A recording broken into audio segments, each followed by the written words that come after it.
नमस्कार दोस्तों, बिहार में चुनाव है और इस चुनावी साल में नीतीश सरकार के लिए आखिरी बिहार विधानमंडल का सत्र चल रहा है।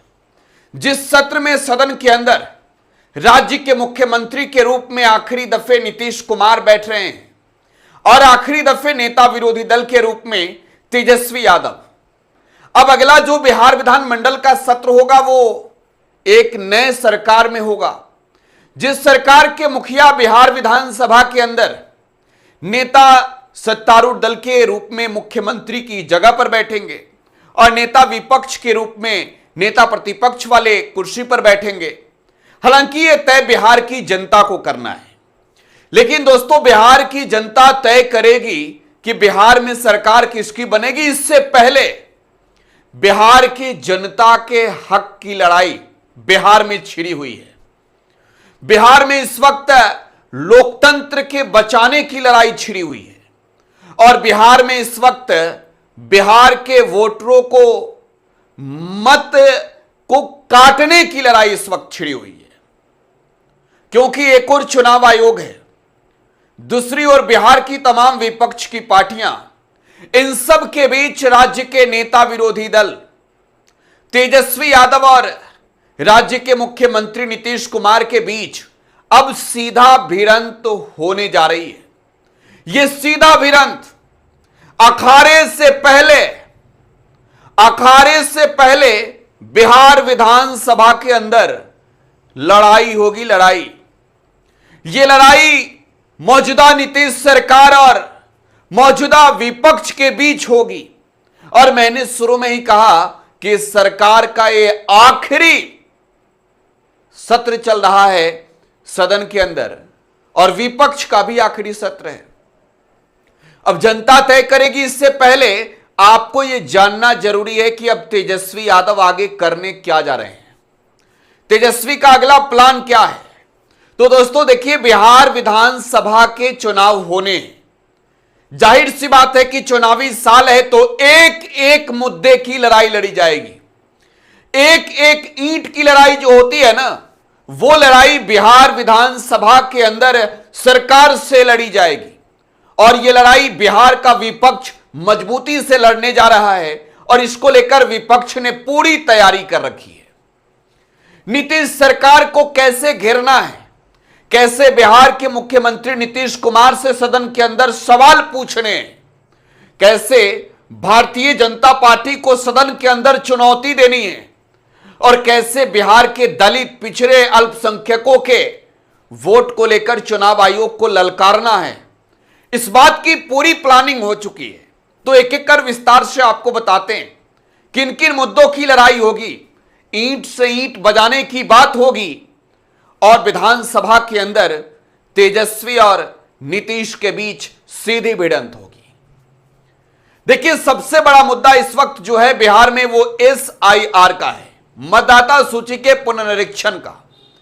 और इस पुनर्निरीक्षण के बहाने आरोप बीजेपी पर और चुनाव आयोग पर विपक्ष लगा रही है कि बिहार में भाजपा के साथ मिलकर जो चुनाव आयोग है वो बिहार के दलितों को, पिछड़ों को और साथ ही साथ बिहार के अकलियत समाज के लोगों को, अल्पसंख्यक समाज के लोगों को वोट देने से रोकने का कोशिश कर रही है, वोटबंदी करने की कोशिश में है। और विपक्ष के नेता तेजस्वी यादव लगातार चुनावी साल में प्रेस वार्ता कर रहे हैं और इस प्रेस वार्ता में तेजस्वी यादव एक के बाद एक आरोप पर आरोप लगाते जा रहे हैं चुनाव आयोग पर। वो कह रहे हैं, डियर चुनाव आयोग, कृपया जवाब तो दे दो, बिहार की जनता के वोट नहीं कटने देंगे। इस बात का वादा तेजस्वी यादव कर रहे हैं, जनता से कमिटमेंट कर रहे हैं और कह रहे हैं कि अगर एक वोट काटा गया तो चुप नहीं बैठेंगे। यह लोकतंत्र की जननी है बिहार और बिहार से लोकतंत्र पर प्रहार नहीं होने देंगे। तो तेजस्वी यादव का यह आक्रामक तेवर अब बिहार विधानसभा के अंदर भी नजर आने वाला है और पहला मौका होगा। देखिए, इससे पहले तो तेजस्वी यादव चुनाव आयोग पर, बीजेपी पर, जेडीयू पर, तमाम नेताओं के नाम ले लेकर नीतीश कुमार पर, अमित शाह पर, जेपी नड्डा पर, नरेंद्र मोदी पर, गुप्ता जी पर चुनाव आयोग के अध्यक्ष पे एक के बाद एक जो आरोप लगाते जा रहे हैं वो तो कैमरे के सामने लगा रहे हैं, लेकिन अब जो तेजस्वी यादव एक के बाद एक आरोप लगाएंगे वो सामने बैठे नीतीश और भाजपा के नेता भी देखेंगे। बिहार विधानसभा के अंदर अब तेजस्वी यादव ने तय कर लिया है कि इस खटारा सरकार को हटाने के लिए बिहार विधानसभा को ही अखाड़ा बनाना होगा, वहीं लड़ाई होगी, वहीं से बिहार की आम आवाम के हक की बात होगी और इस आम आवाम के हक की बात मॉनसून सत्र के दौरान ही होगी।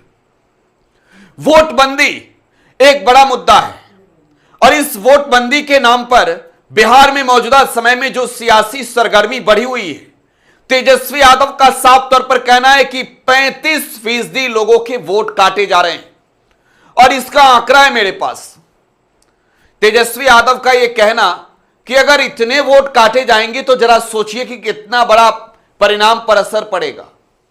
तेजस्वी यादव आंकड़ों में यह भी कहते हैं कि 35 लाख वोट काट लेंगे।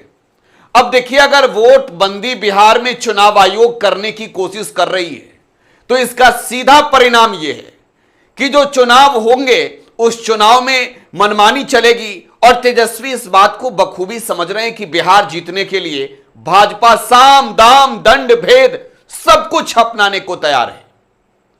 तो यह लड़ाई अब बिहार विधानसभा में होगी। बिहार विधानसभा में नीतीश कुमार, सम्राट चौधरी, विजय सिन्हा, विजय चौधरी सबके सामने होगी और सबके सामने यह कहा जाएगा कि बिहार के एक एक मतदाता वोट देंगे। अगर वोट देने का अधिकार छीनोगे तो हुंकार भरी जाएगी, लड़ाई होगी, आंदोलन होगा और बिहार की लड़ाई पूरा देश देखेगा।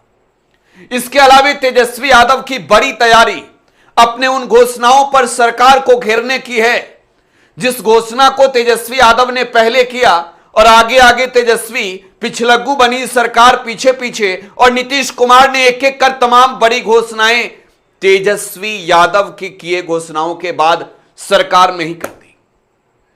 नीतीश कुमार ने पहले ही 125 यूनिट बिजली मुफ्त कर दिया। नीतीश कुमार ने पहले ही बिहार में युवा आयोग बनाने की घोषणा कर दी। नीतीश कुमार ने पहले ही दिव्यांगों के पेंशन बढ़ा दिए, वृद्धा पेंशन बढ़ा दी और यह मतलब साफ है कि तेजस्वी आगे आगे चल रहे हैं, सरकार पीछे पीछे। अब सवाल यह है कि तेजस्वी यादव की कॉपी तो सरकार कर रही है, लेकिन सदन के अंदर जब तेजस्वी जवाब मांगेंगे तो जवाब कौन देगा। तीसरा बड़ा मुद्दा है कि बिहार विधानसभा में अब नीतीश सरकार को यह जवाब देना होगा कि बिहार की सरकार को चला कौन रहा है। सुशासन के नाम पर ढोल पीटने वाले लोग कहां हैं जब राज्य की राजधानी में बिहार के बड़े बिजनेसमैन को सरेआम गोलियों से छलनी किया जाता है, बिहार के गैंगस्टर को राजधानी पटना के सबसे बड़े अस्पताल में फिल्मी स्टाइल में छलनी किया जाता है, बिहार के एक बड़े बालू कारोबारी की हत्या राजधानी में होती है, बिहार की राजधानी में एडवोकेट पर गोली चलती है। तो सवाल यह है कि कौन चला रहा है सरकार, कहां है सरकार, किधर है सुशासन जपने वाले लोग। लिहाजा तेजस्वी यादव की तैयारी है कि बिहार विधानसभा के अंदर नीतीश सरकार से इस मुद्दे पर भी जवाब मांगेंगे। दूसरी बड़ी बात, चौथा बड़ा मुद्दा, तेजस्वी यादव सरकार से पूछेंगे कि नीतीश बाबू जो बिहार को विशेष राज्य के दर्जे दिलाने की बात करते थे वो कहां गया, गया तो गया कहां, हुआ क्या उसका। और नीतीश कुमार बीजेपी के साथ मिलकर बिहार में सरकार चला रहे हैं या फिर बिहार में बीजेपी के साथ कोशिश कर रहे हैं रणनीति नागपुरिया कानून लाने की। यह बड़ी जो है वो रणनीति है तेजस्वी यादव की, बिहार की सरकार को सदन के अंदर घेरने का। तो जाहिर सी बात है चुनावी साल है और इस चुनावी साल में आमने सामने का होगा मुकाबला, बिहार विधानसभा बनेगा अखाड़ा, नीतीश के सामने गरजेंगे तेजस्वी, भाजपा को सदन के अंदर से ललकारेंगे तेजस्वी और पूरा बिहार देखेगा नजारा। आपको क्या लगता है प्रतिक्रिया कमेंट बॉक्स में छोड़ जाइएगा। फिलहाल आप टुडे बिहार न्यूज के साथ बने रहें, धन्यवाद।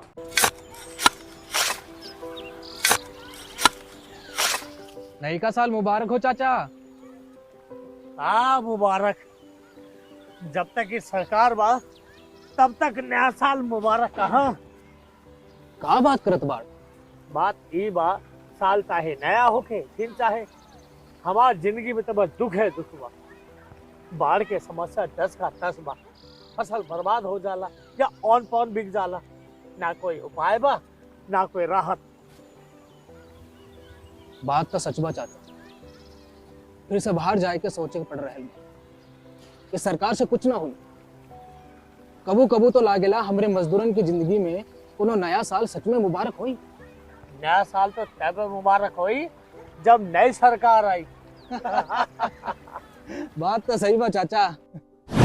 नया साल, नई सरकार, नया संकल्प, नया बिहार।